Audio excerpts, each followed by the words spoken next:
welcome to Spotlight on Atlantic TV. My name is Eudora Kelly, and today we're continuing our presidential candidate profiling for the 2023 general elections. We'll be right back with you. Stay tuned.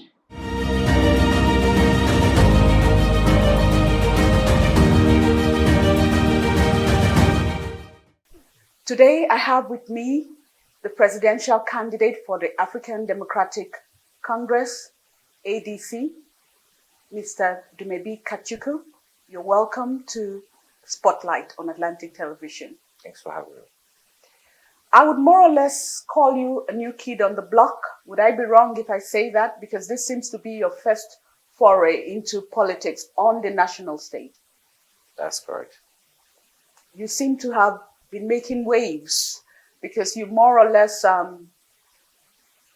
overturned expectations on your party side. You went against a well-known candidate who had featured in the last round cycle of elections in 2019, and you knocked him off the horse, and you were not really somebody that people were placing their cards on. How would you say that happened? Well, it was a delegate election. I think when people who are non-political participants look at delegate elections from their perspective as non-party people, it's just a lack of understanding. So within the party itself, keen watchers within the party, I don't believe that people really felt that there was a main candidate per se. You could say that you had people who had been there longer, but not necessarily that they were main candidates. The delegates didn't have that sense that they were leaning towards this or that candidate. There were several strong candidates in the field. How were you able to make such a strong impact for somebody who is a new entrant into that particular party? And it's not as if you were in the previous cycle. Like I said, you were a newbie on the scene, and you were able to sway delegates from all across the country and put them on your side. What message do you think you were able to sell to them? I think, first of all, in that space, in terms of all the contestants, I was the only person who had political experience spanning over 2 decades. I haven't run for office, but I've been part of political processes that have produced presidents. And so there was, in that sense, there was essentially no competition in that sense. Then also in that sense, I understood all the delegate elections, so I was dealing with the delegates. I was reaching out to the delegates. I was letting them know that I'm the one that's best suited to represent them. I was talking to them on a daily basis. Some of the other contestants believe that some of the other contestants actually met the delegates for the first time on the day of the primaries. So someone who's never met you, how can the person vote for you? Right? So they didn't understand what delegate election was about. They believed that when they got there that day, that people will see them, they will speak to them, make a pitch, and then people will vote based on their pitch. But that's not how it works. You need to speak to these people consistently. You need to sell your message. And I did this for over 2 months, reaching out to them, had them on WhatsApp group, selling my message to them, my candidature to them, and I think that's it. I think that's what worked. Most of them came in there knowing me better than they knew most of the other candidates. And for some people who say there might have been some financial inducement of these delegates, or if not financial, possibly some other form of ground wetting, should I use that word, in as to say accommodation being provided, logistics being provided. Would they be wrong? They're absolutely wrong. First of all the aspirants jointly provided accommodation, transportation for the delegates to the primaries. So every single aspirant, or majority of the aspirants, including people like Mohalu, who had these candidates in Foursquare, Bible Camp, Morning, everybody all had provided accommodation. And when we were providing accommodation for delegates, we were providing accommodation not based on the fact that they will vote for us, but based on the fact that our party needed them to be there to meet the constitutional requirements for us to have a convention. So that's what happened with that. And in terms of inducing delegates, every delegate can attest to the fact that my campaign is one of the only campaigns that didn't induce one delegate. We made that very, very clear. We need delegates who have done our homework in reaching out to them and talking to them. There was no need for us to start spending money, So we didn't do any of those things. But what you must understand that people react to loss differently. So some people are what you call sore losers, or when they lose, they will say all sorts of things, So would you say Mr. Mohalu is a sore loser? I'm saying that people react to loss differently. Mohalu cannot in any way prove that or say that my campaign induced anyone, but we can prove that he did induce the voters. Is he still in the party, or he has moved out of the party? Is he still working with you to ensure victory at the polls, or he has bolted out of the party? I don't know, but he's not working on my campaign. I don't know if he's still with the party. That I don't know, but he's not working on my campaign. Okay. What's the message for Nigerians? You did say you have been in the political arena for some time, but I believe a lot of what Nigerians would know about you is that you're a media mogul. You have run the Roots TV media brand for some years, and you also have very strong holds in the oil and gas sector. So what's a businessman doing in the murky waters of Nigerian politics? Were you ever a card-carrying member of any of the legacy parties, the APC or the PDP before now, since you said you've been more or less for 2 decades been within the political arena? That's actually a very good question. First and foremost, I've never been a card-carrying member of any party before this. Secondly, participating in the political process and providing strategy, providing support, and providing know-how, logistics, and what have you, is what I've done in the last 2 decades. So that strategy is what is key for the success of any political party. But moving beyond that, your question is a question that I believe is one of the fundamental issues we have in our political space. And it's a question that sends the wrong message to the electorate or to Nigerians as a whole, who now believe that politics is the murky waters of politics, as you call it, is not a place for the ordinary or the average Nigerian, and that's not true. In advanced climes, people are taught right from early childhood on the need to be part and parcel of the political process.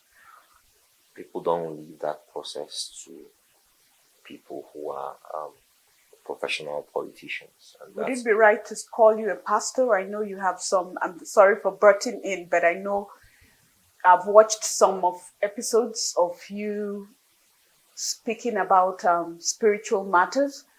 You have a series, I believe, that you do. So you definitely are a faith-based individual. Yes, but I'm not a pastor. I'm one of those people who believes that change begins with that there are so many ways you can bring about change in yourself or in society. And I don't have to be president to bring about change in my society. So Sunday Nuggets is one of those things I do, which speaks to change in the individual, speaks to change in society. Roots TV is one of the things, the CSR Roots TV is a non-for-profit organization where we talk about the issues that affect the average Nigerian, and we don't take adverts and we don't collect any money whatsoever, but we do it because we believe it's an institute of change, especially in the media organization. I believe is one of the should be a defender of democracy. Okay, but back to what I was saying earlier on, I believe that political space shouldn't be left to professional politicians like we have in Nigeria. The murky waters, if we call it that, are waters that we must dive deep inside and rescue our nation and do whatever we need to do. So yes, as a businessman for several decades, what you do is you bring about your skill sets to bear. You don't always have to be in the passenger seat when you feel like your nation needs to be rescued or you need to make your input. Sometimes you need to stop complaining in the backwaters or complaining in our homes, beer parlors, or offices. We just need to step up, show up, do what needs to be done, and that's what I'm doing. I believe that if a lot of us has stepped into the ring, our nation will be better off. For too long, we judged political success or political aspirations based on the offices that people have held. But if it should be based on the offices that people have held, you have to look at the fact that Ethiopia has been a governor. Atiku has been a vice president. What's it called? The other person running? Asiwaju was a governor. It's part of party processes and all that stuff that's completely failed Nigerians.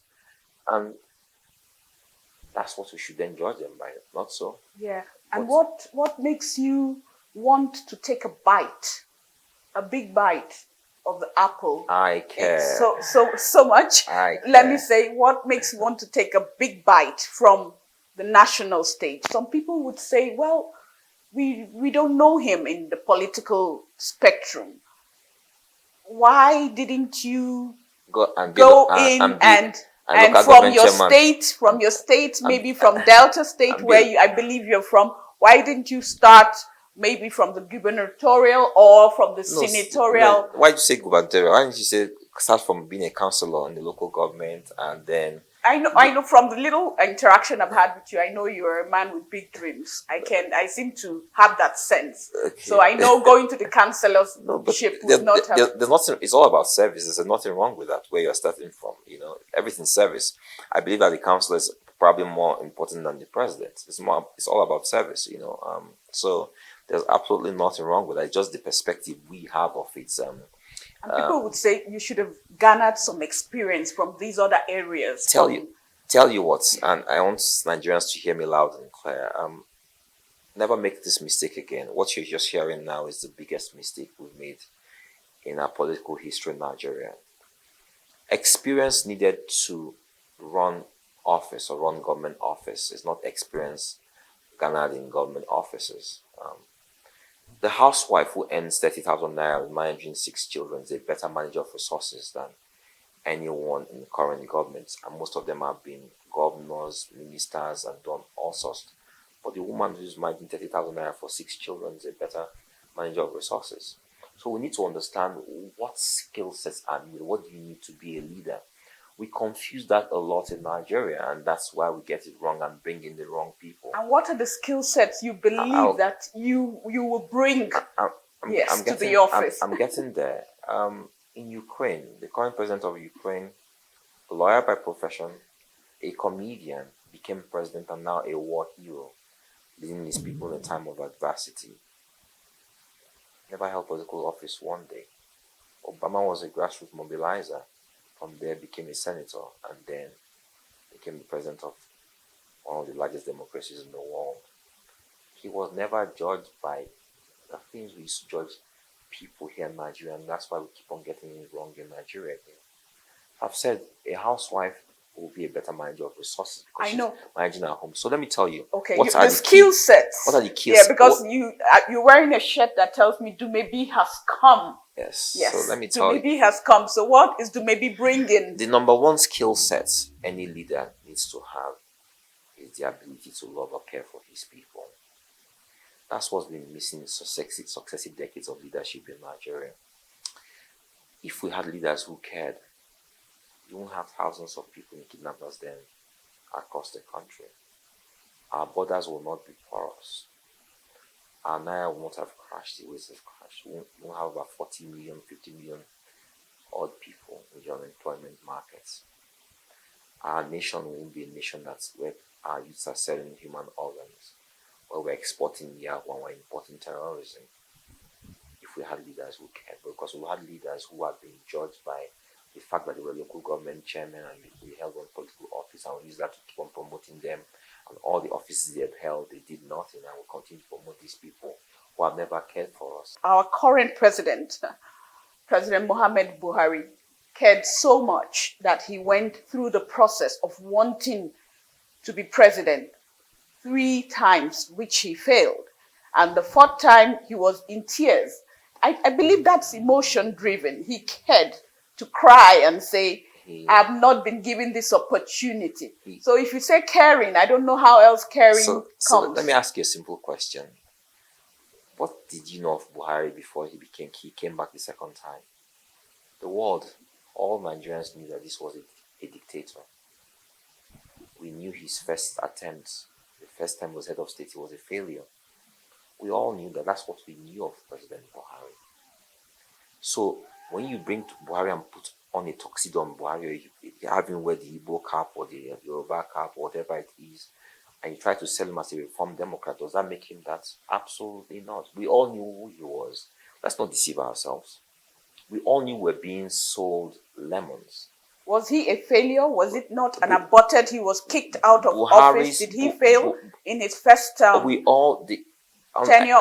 along with his deputy Diagbon? Would you call that administration a complete failure? Unless we choose to deceive ourselves. Every day we forward the messages from all the newspapers of his first attempt at governance. When he wanted to straighten Nigerians out with his war against indiscipline. And all he did, the economy collapsed then. On that, nothing, there's no difference. What you see now is what was happening then. What you see now, no difference whatsoever. He's a man who has the lust for power but never knows what to do with that power when he gets the power. We all knew that as a people. Those who are old enough, they all knew that as a people, right? So anyone who says he's expected more from Buhari is just being delusional as far as I'm concerned. Okay, so Dumebi brings a love, passion, care for Nigerians. I bring the most important thing any leader must bring first of all to the table for you to run for office, and that's for you to care for your people. That's the most important criteria for running. Ability to care for the people you want to preside over. And if you don't care for those people, you need not run for office. At a time right now when security is collapsing all around Nigeria, and we have issues running from the 4 gamuts of the country. From the north, you have banditry, you have ISWAP, you have Boko Haram. In the west, you have kidnappings.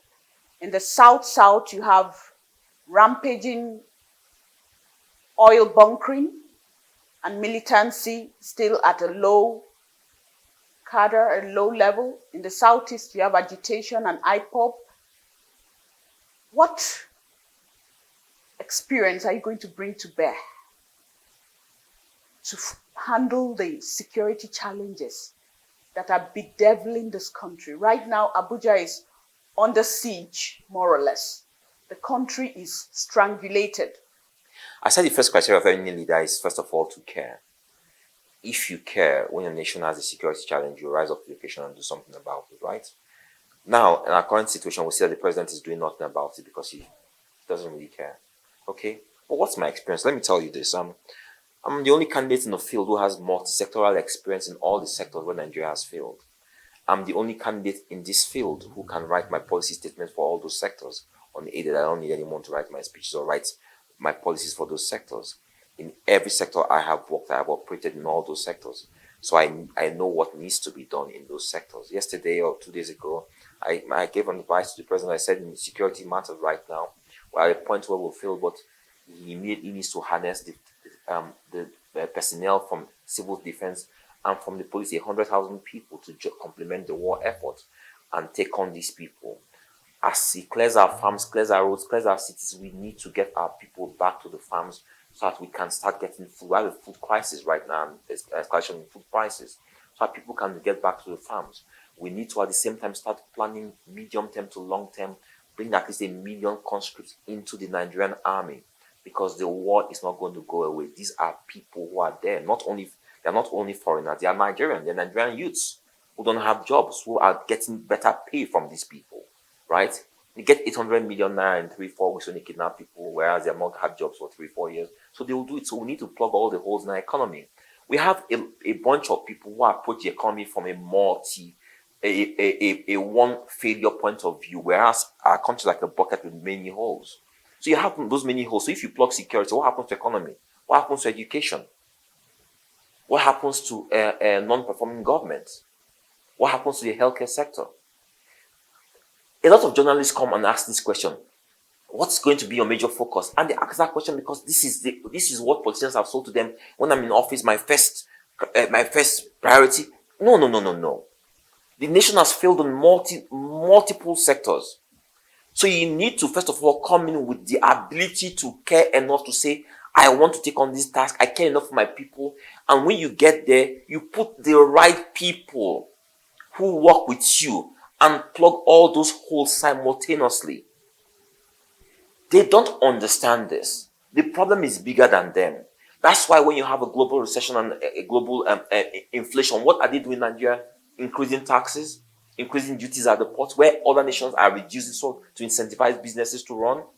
They don't understand what needs to be done. You're talking about food security and your farms are not safe. Your people, I'm sure your people are telling you what's happening in the villages, where these people come and take over their farms, rape the women, kill them, and government can't even protect the people. And that's the issue. I'm still driving back. And that's security. why I'm telling you what needs to be done with security now. Yes, you're talking about security. Okay, let's security. You're going to tackle some of the other issues that bring about insecurity. But when we're talking about the security architecture, what plans do you have? You've talked about putting more boots on the ground. Yes. But apart from, we've seen clamor within this government. We've seen clamor for, okay, the Jonathan administration misappropriated funds that were meant to buy equipment to prosecute the war. We heard that story. We heard the story when this government came into power of massively looted funds that were meant for security purposes, where generals were prosecuted, were found, were caught, allegedly with monies that were meant for the war. We have all the stories littering the political sphere. So what I'm saying is, when he came in, he asked for more money. Even I know $1 billion was even removed from excess crude account to get equipment. We have the Tucano jets the Americans gave to us and all the hardware. Are we just talking about, will you just go for hardware? Is there anything extra you're going to do? So if you listen to me, I'll tell you, I'm a security expert. Like I said to you, I'm the only candidate who can speak authoritatively on all sectors, okay? So you listen to me and explain what's going on to you.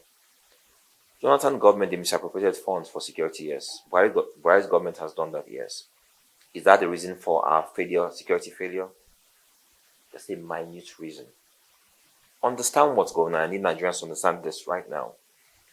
Jonathan's government had a budget of 100 billion naira for internal security. 100 billion naira. Buhari's government has operated the same 100 billion naira for internal security in 7 years. In 7 years, we have inflation. We have the exchange rates being what it is. We have the price of diesel, price of fuel going up. And we're operating the same 100 billion naira annual budget for internal security. And our security challenges have gone this. How is that going to work? And that is the budget. That's not what is implemented. They implement about 50% of this budget. As about 50%, some of that will now be stolen. This is the problem of security. You know what happened with Kaduna train bombing? So where a military general had asked and said that my military plan is that I have to do 12 sorties, aerial flies over this place here to ensure that this place is protected. And because he does not have money for operations, he has the best equipment, but doesn't have money to put fuel in that equipment. Can he oversee that area? Absolutely not. So the terrorists know that they will do a patrol 8 p.m. and a patrol 8 a.m. in the morning. What happens the rest of the day? That's where they operate. That's the problem we're having. The fact that the president does not care enough to do what needs to be done. Our security, they are underfunded and they are under-personneled. We have a situation now, our security architecture, and archaic structure that we borrow from the British, where the military generals will send their military plan and budget through a ministry. It stays there for 6 weeks in a period of war. They ask for 100 naira. The minister will reduce it to 30 naira and send to the president. And this president is actually good, right? He approves that 30 naira in less than 2-3 days. The Ministry of Finance is good. But in that ministry where they reduce the money, and that money now comes out, they will still steal some of it, right? What happens to the shortfall of 70 naira? Our troops are being fed on credit, sometimes not being fed.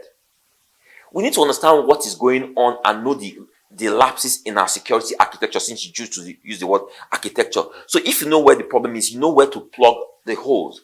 So under personnel is why I said in the interim, we need to bring people from civil defense and the police to help the soldiers. Well, you said it. We have multiple wars on multiple fronts across the country. We have changed Operation Dolly to this, to that, and that, but it still remains those same wars, and we don't have people. Imagine we have urban warfare, guerrilla warfare in Abuja right now, which is what we are seeing in Abuja.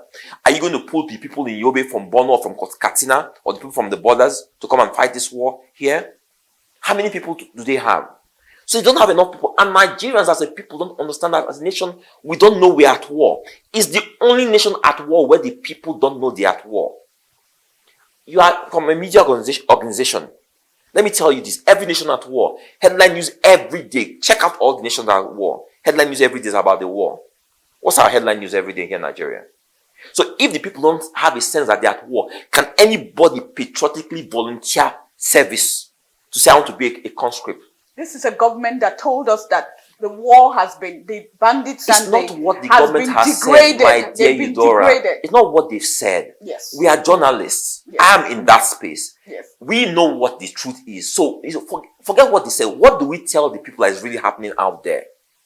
So we need to understand that. I keep on saying, well, yes, Buhari has failed.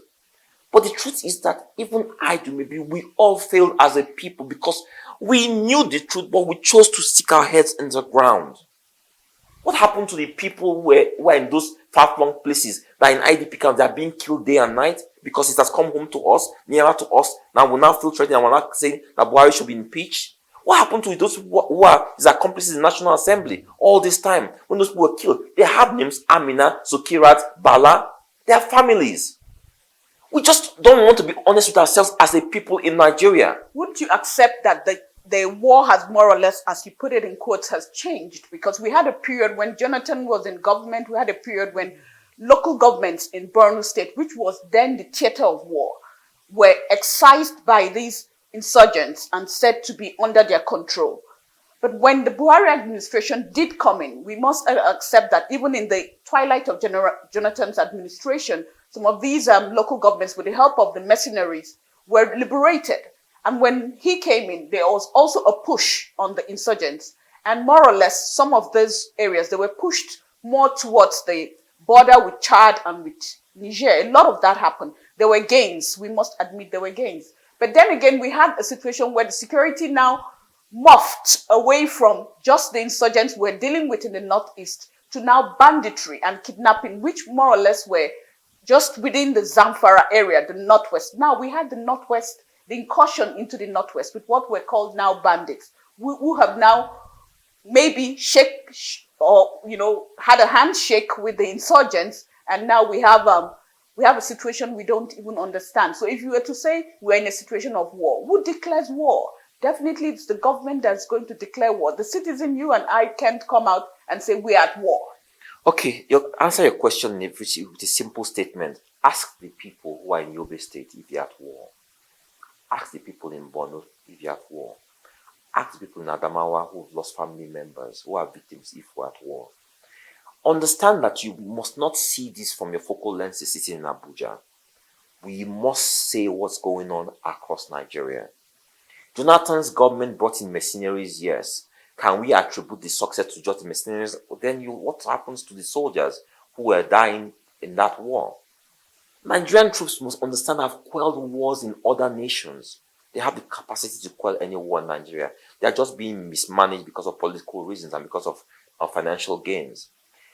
If you bring in British generals to manage this war, they will still fail as long as we have the current type of leadership we have in Nigeria.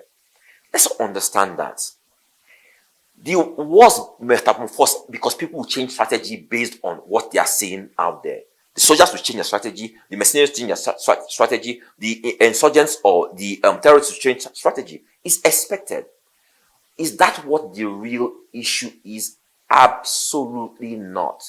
When you have a failure of leadership, and when you have the people refusing to understand that their leadership has failed and refusing to say anything about it, then what is happening in Nigeria will happen. I was in Lebanon a little over a week ago. The greatest regret they have there in Lebanon is that they didn't speak when they ought to have spoken. Everybody believes every other person's problem or not their own problem. People will tell you with tears in their eyes that their greatest regret is that when they ought to have spoken, they didn't speak. You know what happened? Lebanon is Nigeria. Media was muscled. They won't speak. The people are afraid. They are using WhatsApp to talk. Let the DSS not arrest me. Let police not come and arrest me. NSAS will happen because of NSAS we cannot speak. Everyone became afraid to speak. Parliament was in the hands, in the pocket of government. They didn't say anything. One day, their society caved in, failed. They couldn't pay their debt. They couldn't put power. They woke up and they're having blackouts. The government could not pay money. No, the government did overnight. They just entered the banks and took all the people's money, all their money. Took all their mony. If you have $40 million, $40 million US dollars, government will only give you about $150 a month. Do you see that happening in Nigeria? Of course, if we continue the way we're going, are you kidding me? Of course, that's where we're headed. If we continue with these current managers, people make listen, let me tell you something, right? What's going on with the CBN governor and all of that? I am telling you, you know what? I feel so sorry for Nigerians because they have been so abused as a people, so bastardized, and sometimes it's difficult to expect them to know what to do. I have been to war-torn nations. I've seen what happens in those places, and I've seen how nations came to war. All the indices present there are present in Nigeria. Our society failed because we are desensitized. Do you know something? Do you know that we're the only nation where 50 people die, 100 people die? Sometimes it won't make headline news for all the media organizations. How many priests were killed in the last 1 month? How many papers carried it? How many people have been kidnapped on a daily basis in Nigeria? How many papers carried it? Tell you what, in other nations, is headline news. Headline news, not headline news for that day. It's a trending topic till they get resolution. America, the school killing, you saw that for weeks. We have this similar situation. Now you're talking about it, that brings to my mind what's going on. The people are talking about it. The people, and then the media, you are also a media person. The media people are talking about it. We have recently the Minister of Information, Lai Mohammed, come out because some documentaries were done on insurgency by BBC and Trust BBC TV. and Trust TV. So these are, and then not only just threaten them, but say, oh yeah, I remember there's something called NBC. We do have an organization that we're going to look to clamp down on you for talking about this. So how do you expect these people to keep doing the same thing when... You've asked a very brilliant question. Let me tell you what you should do. I own Roots TV. Roots TV has multiple licenses from NBC because I know that I am determined to protect the Nigerian people, to defend democracy. I chose not to operate those licenses because I knew that government will clamp down on me. And I chose to operate the way I'm operating right now because I want to defend the Nigerian people. Number two, any media organization has the right to recourse law. It has the right to legal recourse, to approach the law courts to determine if what the minister is doing is right or wrong. That's after they've been shut down, out of operations, they'll be caught in the quagmire of the Nigerian legal system that could take the duration of this administration tell you what, to get justice. So let me tell you what is worse. Let me tell you what is worse. When media organizations then keep quiet in the face of the nightmare that's going on in Nigeria because they want to be operating, that is a crime. The framers of their constitution, you know what they envisage? They envisage that if the executive is failing, that the National Assembly should be a check and balance on that executive. When that executive is not performing, they envisage that the media is a watchdog on government and society, a check and balance. What then happens when that media fails? Refuses to do its duty because of fear. We sign on to this job and we say, no fear, nothing. What we see, we take it, but we will protect and defend society. When that media fails, framers of our constitution now thought and said that the society will stand up for itself and say no. But guess what? When the media fails in its duty in not alerting society to what's going on, the people are lulled into a sense of false security. Anyone who's watched me over the years, I am one person. I'll rather die than for you to seize my voice. It's not worth it. Death stares us everywhere we go. My strength is not my strength. My strength is my neighbor's strength. They are secure, I am secure. They are good, I am good. When you fail to understand that, you deceive yourself and you don't speak. We have a false sense of security here where we feel that, oh, as long as we're in Abuja, Nigeria was working. It has come to Abuja now. Is Nigeria working again? It's a big problem, and until we all realize as a people that we're joined together, until we start caring for each other, our society will keep on failing. Ask people where there have been wars. Let me take you up on that. What happened, why they had war is that the people were desensitized. They failed to care. Let me take you up on that. There's the issue of the zoning in our polity currently. Like you did mention, we have a situation where the president currently is from the north, and it was understood more or less the gentleman's agreement that the presidency should go to the south, having been in the north for 8 years. What's your take on the movement? Because we know that the two legacy parties, we have the APC in the south going to the southwest, and the PDP going to the north. What do you feel?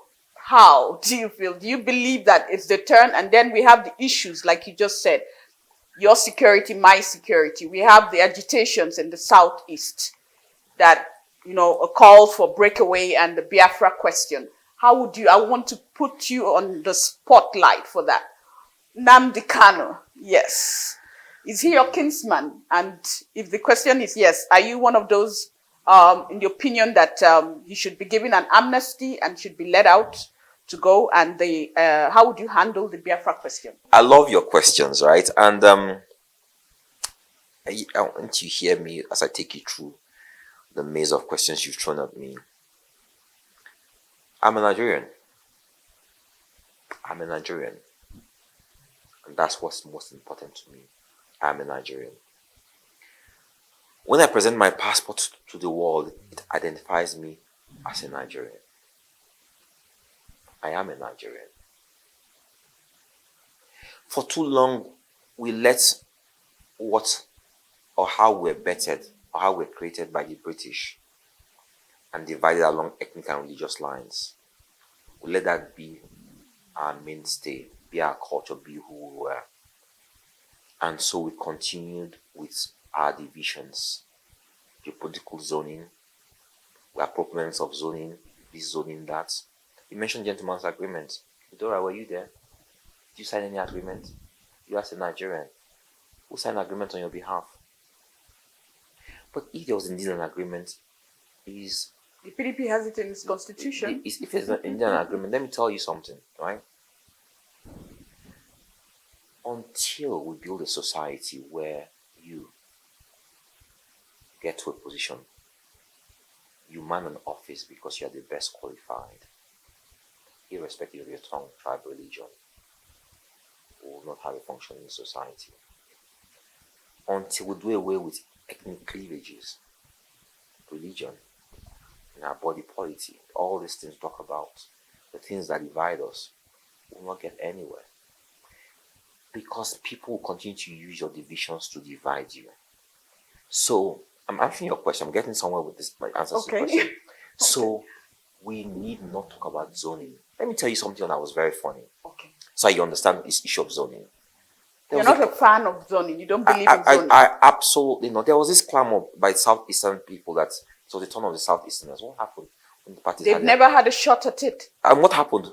The two better known parties. What happened when they did their primaries? They had Southeasterners there. The Southeasterners who were clamoring for, and did they vote for their people? No.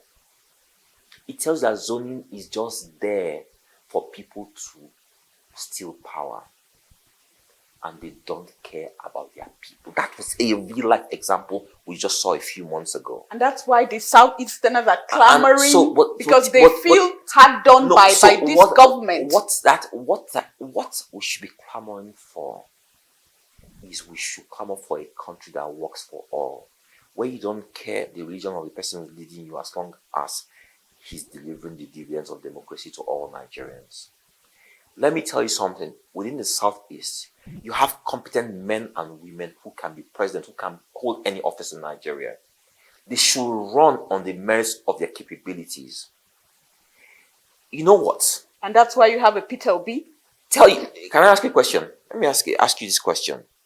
Peter Obi was a governor for several years. Peter Obi proposes industrializing Nigeria. How many industries do you have in Anambra State? I watch a video, it's trending right now, of what Nnamdi Kanu was saying about Peter Obi when he was governor, about his failures on every single thing. If Anambra State was working, when the rest of Nigeria has failed, we all have moved back to Anambra State. I weep for Nigeria because maybe 8 years is not enough. I weep for Nigeria. I weep for Nigeria because we like to deceive ourselves. So you don't think Peter Obi has the answers? Deep down inside us, we all know the truth. We all know we're being hoodwinked, but we like to sell ourselves and tell ourselves, you know what, it's okay. Let me hope against hope. Some people believe he's the least corrupt out of the other two legacy parties. Let me tell you something. Let me tell you what. As media practitioners, it behoves us to tell the people the truth. Least corrupt is a function of what the courts say. Only the court can adjudicate on who is corrupt or who is not corrupt. If someone is corrupt, let them sentence the person to jail. He doesn't have any pending cases. It's not the issue. His people are the ones accusing him of taking their money and putting it in his banks. I don't know about that. That's not the issue. The issue is this. If I'm your president for 1 year, you will never tell the stories you are telling today again. Being a businessman, operating multiple businesses in challenging environments, what it means is that you want to be efficient, you want to deliver, you want to make things work so you survive. We have these people who come planless, don't know anything they are going to do. And when they come like this and they say, in Niger State, imagine Niger State, tens of thousands of kilometers of land, and you go to the Netherlands and they have this small land and see how much output. Okay, yes, we agree. What will you do with Niger State? You just brought an issue that is a burning issue in my mind, corruption. We'll take a break and we'll be right back with Mr. Dumebi Kachikwu, the presidential candidate of the ADC party. He's believing that his care and love for Nigerians will get him over the line. I'm believing that my capabilities will get me over the line. His capabilities as well, like he said. Stay tuned, we'll be right back.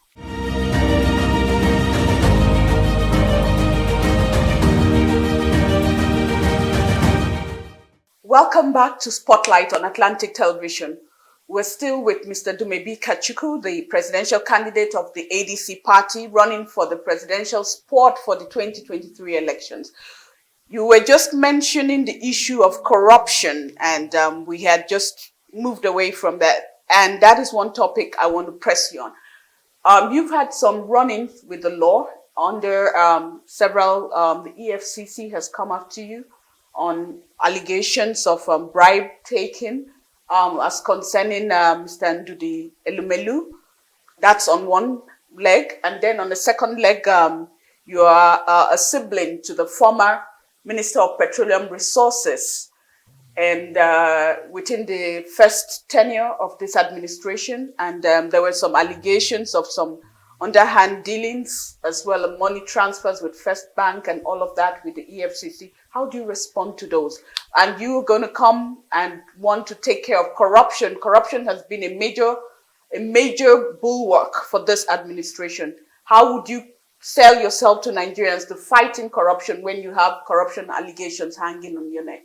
First of all, let's be very clear. I have no corruption allegations whatsoever hanging on my neck. Let's be careful how we use words, how we use language. So I have no such allegations hanging over my neck. I'm happy you referred to something you said you saw online, what you're reading online, about a corruption allegation from several years ago, which the same EFCC investigated and found that to be hogwash, no such thing. Under my brother's tenure, you said there were allegations. Again, no such thing. I am a candidate that has absolutely no corruption allegation, no corruption case, nothing whatsoever anywhere in any part of the world. So all of that has been squashed. There was, like I said to you, there was never any. So you have a situation where you have people who peddle all sorts of falsehood online, and it does not make it fact. So I say to you categorically, I'm one candidate who has absolutely nothing, no ounce of any corruption allegation against him. EFCC invited me. Okay. And the same EFCC said there was absolutely nothing to the allegation. So given a clean sheet. Yes. After investigations were carried out. So we need to be very, very careful and mindful of how we bandy these things around. That's why I was careful when I said the allegations made against P2B and the corruption under his government. And I said, but allegations make not corruption until a competent court of law declared P2B to be corrupt. So when they said he stole all the billions and all the money moved into his family bank, did that make him corrupt? Unless a court says he's corrupt. We need to be clear on that in Nigeria. So we don't damage people, so that people don't choose not to seek public office because we are losing in terms of how we use language. You didn't have any business dealings in the oil sector when your brother was minister? I have been in the oil and gas sector for over 2 decades. Before my brother became minister. My brother came from Mobile Exxon, and where he operates in Mobile Exxon, I never saw what his office looked like. As a minister of petroleum, I never saw what his office looked like because that's how professionals operate. Immediately my brother entered that sector as a minister, I exited that sector. Understand that I operate multiple business. I don't have to be in that sector when he's in that sector for me to survive. So you never did any contracts or anything during his tenure? I said I never saw what his office looked like. Okay, but you never did any business dealings for the NNPC or the Ministry of Petroleum Resources? No business whatsoever. Let me tell you something that you must understand since you're interviewing me. I am one of the greatest critics of this government, right? One of the greatest critics of this government, the only candidate who speaks candidly to this government. I challenge any other candidate in this field to talk to the government the way I speak to the government. You did there. If I had any issues, this dictatorial government, you know what they will do to me. So let's just be very, very clear on this. I speak every day because I want to defend Nigerians. So what's your take, moving away from the corruption allegations, what's your take on the subsidy? Subsidy is a white-collar crime that should be removed immediately. For decades, you believe the market forces should determine the prices. So if you were to take office today, subsidy would be a thing of the past. Absolutely. Let me tell you something. The Igbo man in Ebonyi State, is he paying the same price of petrol you're paying here? So you'd be comfortable with the price of fuel going up as much as 500 naira without subsidy? The price of fuel will get to whatever it is. Where the few people, how many Nigerians have cars? And how many Nigerians? Why over 200 million people? 200 million Nigerians. How many Nigerians have cars? But we know the trickle-down effect if these prices go up, because transportation costs would skyrocket, movement of goods from farms would skyrocket. Tell you what, all nations of the world are paying approximately the same price for petroleum products. Not so? How are they surviving? Some countries are subsidized. We do know Nigeria is one amongst a number of countries that are subsidized. Subsidy goes into social infrastructure. You put in place mass transit systems. You put in place things to cushion the effects for the masses.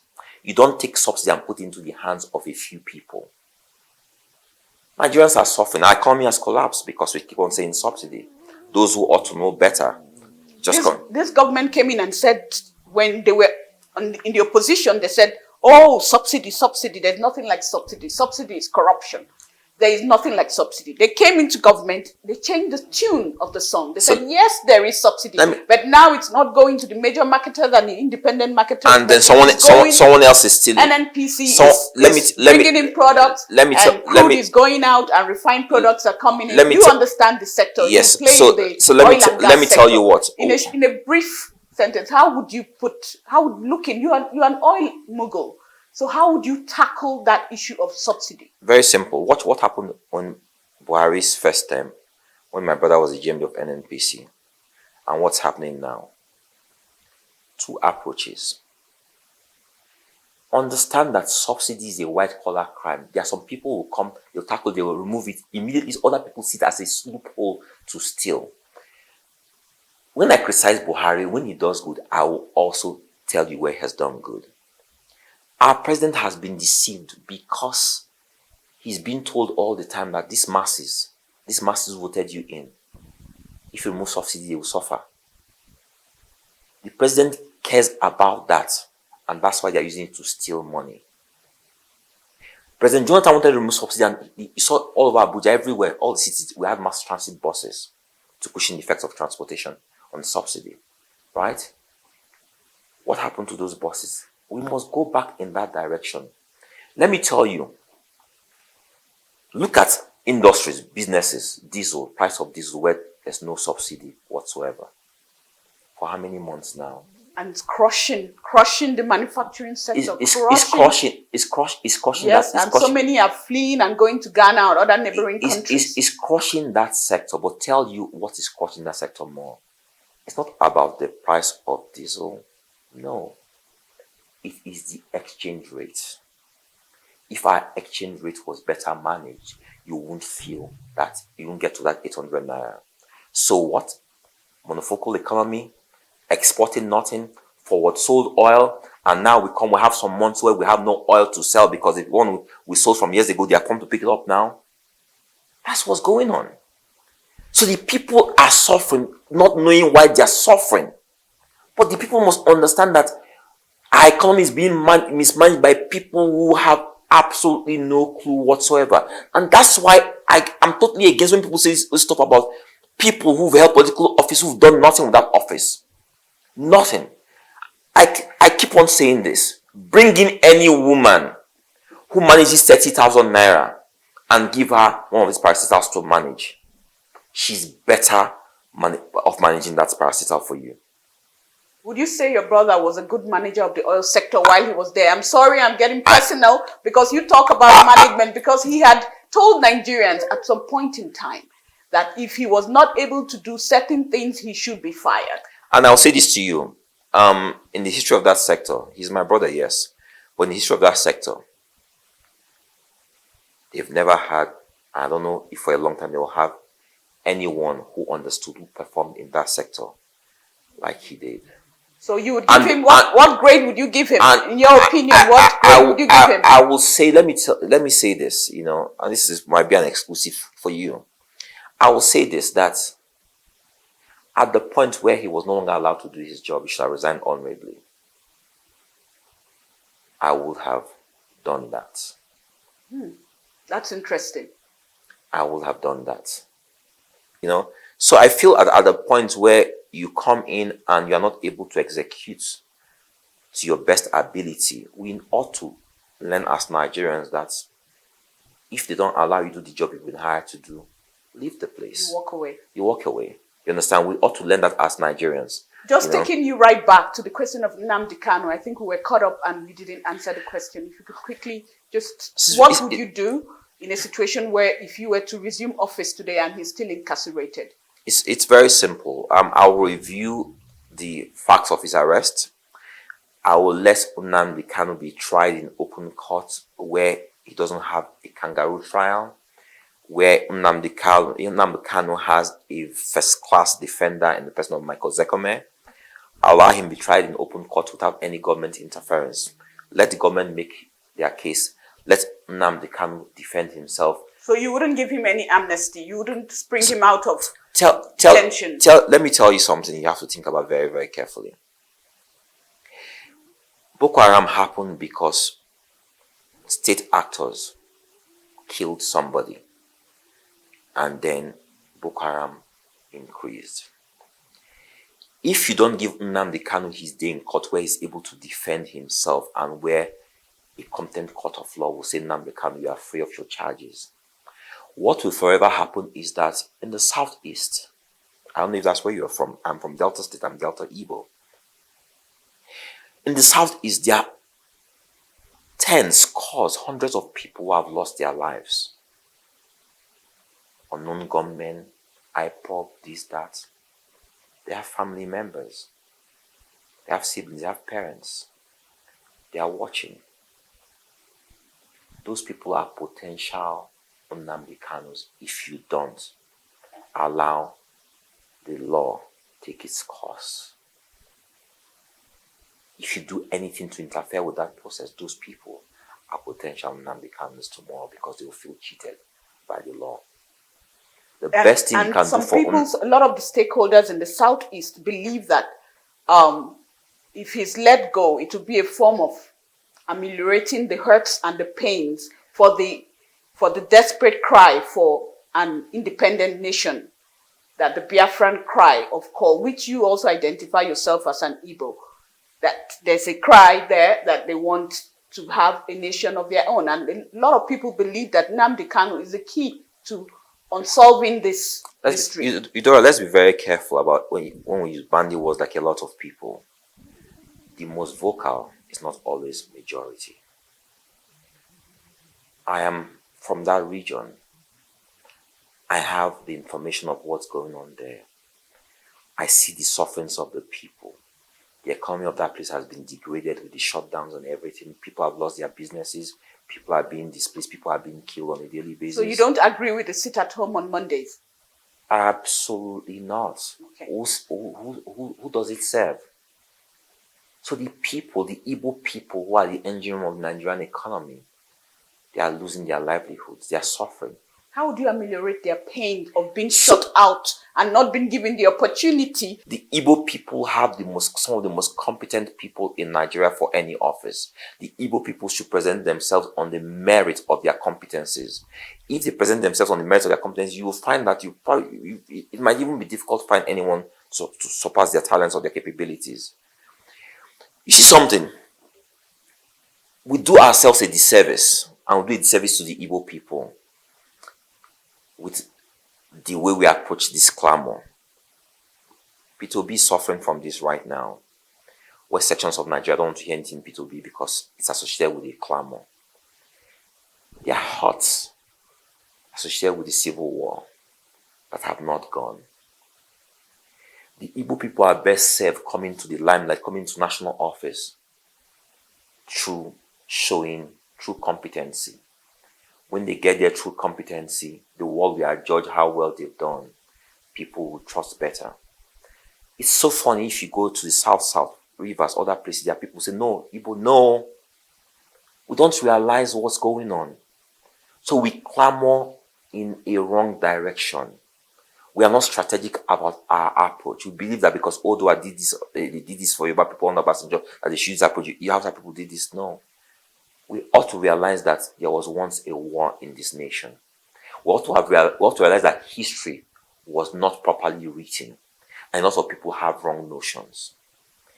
We do ourselves and the Igbo people a disservice if we clamor in the wrong direction, because tell you what, it will get worse.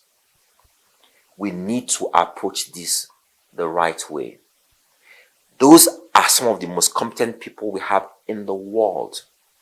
The best business people in the world, the best industrialists. Look at what's happening to their industries today. They are suffering so much by some of the actions of our own people, and we want to blame Buhari for this. Let me tell you something. I say that I like to say the truth where it concerns Buhari. Buhari was determined to hand over to a southeastern person. Better still, for him, he believed someone Igbo, maybe south. We understood that he was leaning towards maybe Emefiele, Jonathan, and all those places. We understood that. If Buhari hated the Igbos, he will not believe that in order to write this, that, oh, let's go in that direction. What happened to our political parties, our brothers, and how they manage that process?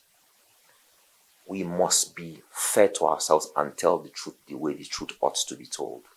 So we don't further inflame passions and let people hate the Igbo people more.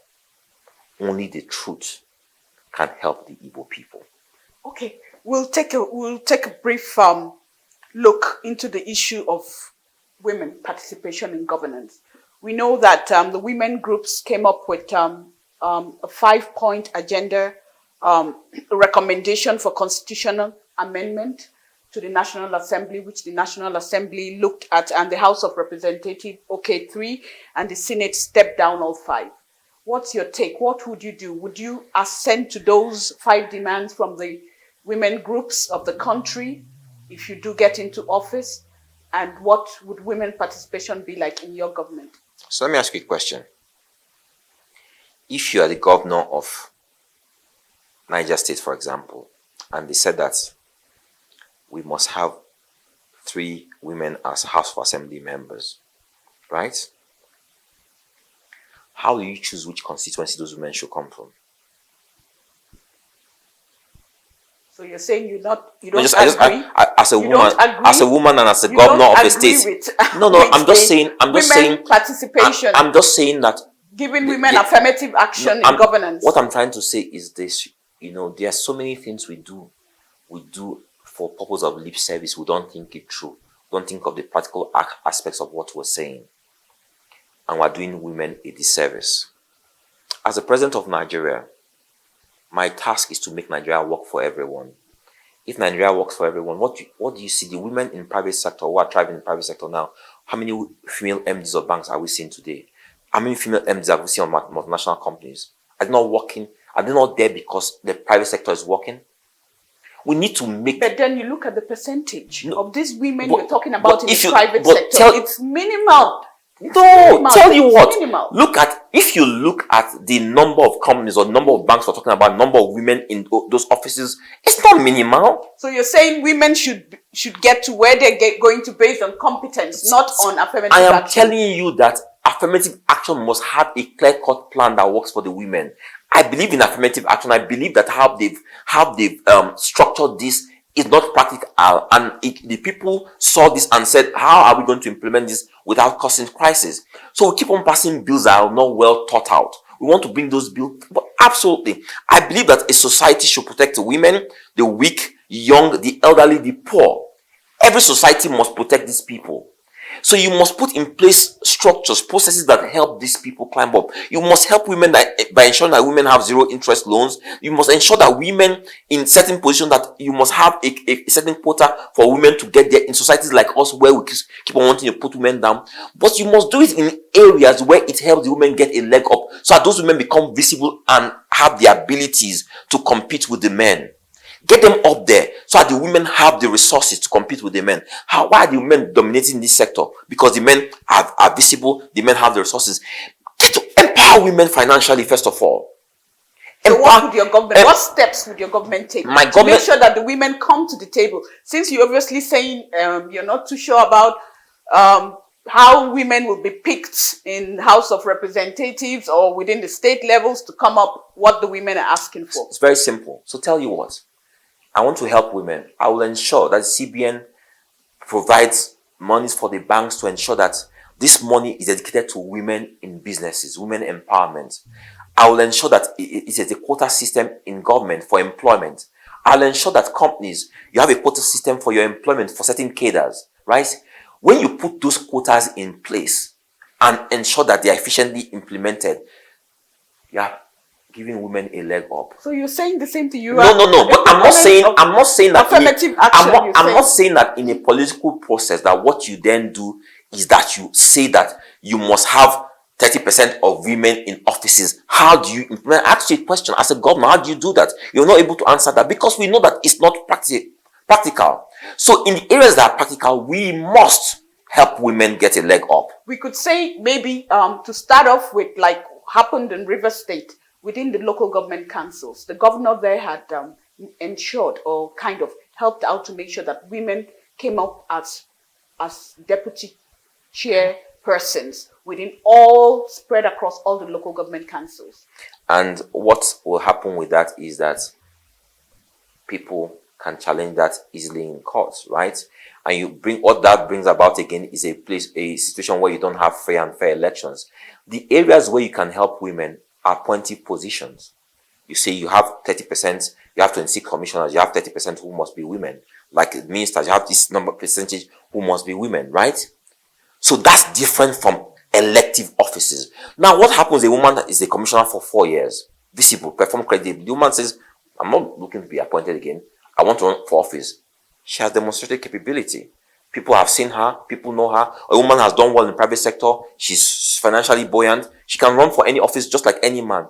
What happens in our situation? We have a country, first of all, where most parts of Nigeria, you don't want to hear women. No, no, no, no, no, no, no, no, no, no, no, no, no. How do you help women deal with that cultural issue, first of all? Empower women. The essence of political office, first of all, for them is empowerment, not so. So empower women. So you are looking at it more from the process of economic empowerment, that is more than political. That is what participation. They will always participate politically in appointed positions, right? They will always, when women are financially empowered, I am telling you, you will see the change in our society. Okay, let me quickly just run in 2 items before we round up this interview. State police, your take briefly. It must happen at some point. It's one of the things I will do. Resource control. It's also an issue, but there are 2 aspects of resource control. Resource control, I'm coming at it at the expense of the federal government taking off its hands of mineral resources and allowing the states or the areas to take care of the resources under the ground. It doesn't matter whether it's crude oil, whether it's minerals as found all across the north and other areas. Okay, so let me tell you what it is. It's a contentious issue in Nigeria because we have a country that doesn't work for people, we're suspicious of each other.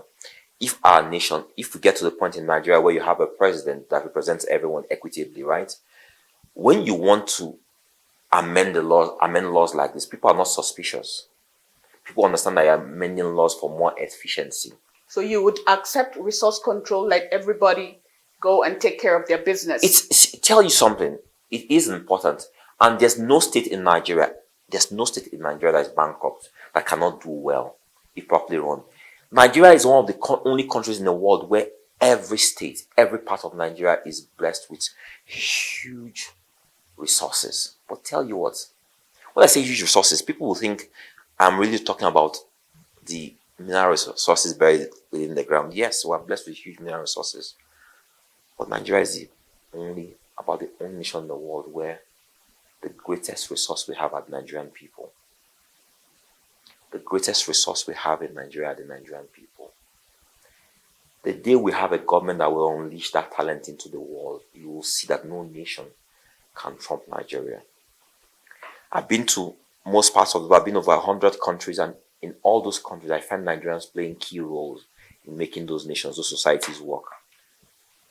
Only in Nigeria are those same Nigerians hamstrung.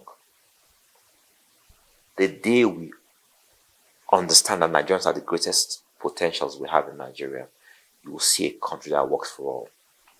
You know what? We have 40 million Nigerians who are not working right now, or more than that.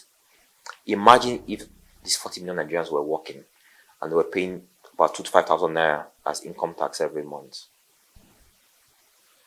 Will our government not be better off for it? I would be doing a disservice if I don't say something about the ASU strike and the students at home. That would be to cap it all up. Let's just cap it up with that.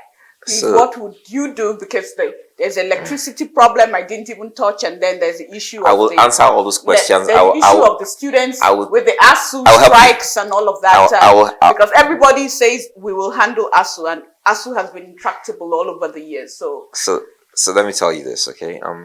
Nigerians, listen to me.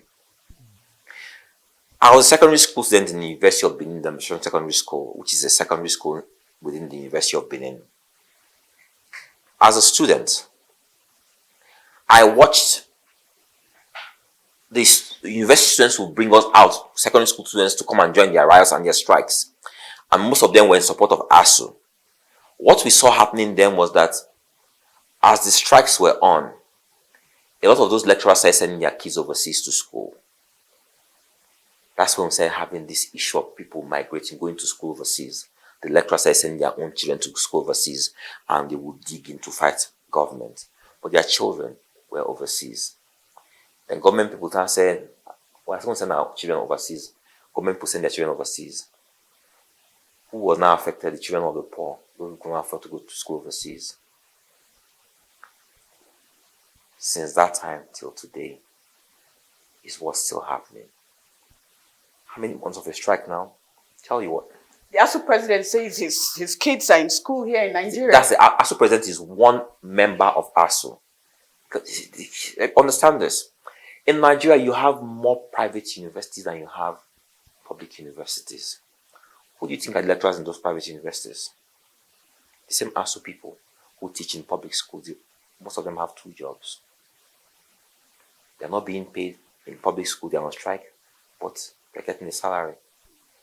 So the public institutions that deal with the children of the poor, that deal with the masses, are suffering, they have collapsed.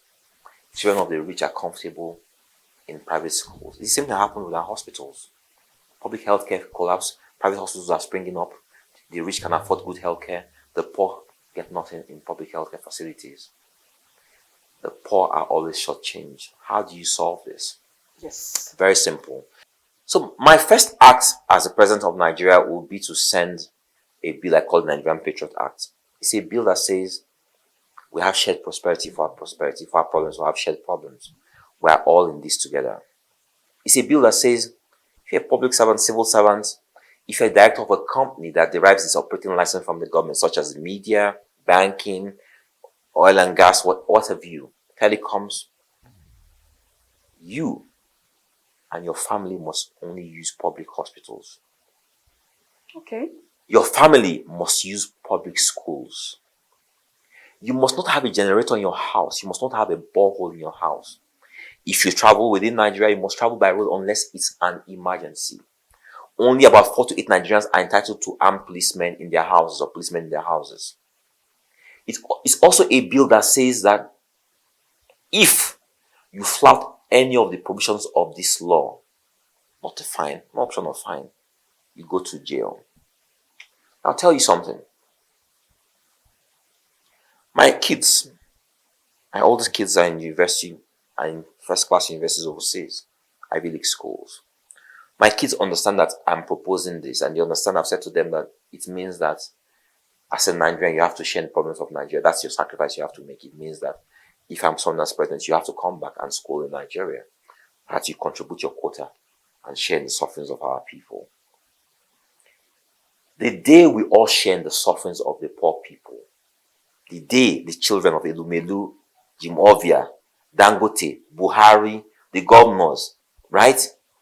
The day the children of the rich go to our public schools, the day we all have to use the same public hospitals, right?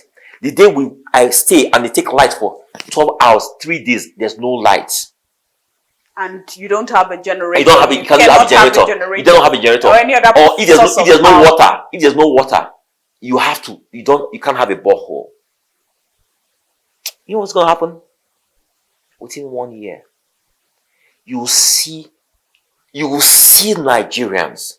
You will see the high and mighty. You will see how they will ensure that never again will we have failed infrastructure because they are affected. They don't care because they are not affected. We must make everyone share in our problems. That's a good place to anchor this program. It's been a wonderful experience speaking with Mr. Dumebi Kachikwu, the presidential candidate of the ADC party. You have been served everything that he believes he's bringing to the table. So the choice is now yours, Nigerians, to make. Thank you very much, sir, for giving us this opportunity. Thanks for having me there. Thank you. Right. We're going to bring you a platter of all the presidential candidates on Spotlight on Atlantic TV. Don't miss it. Stay on this space. Thank you.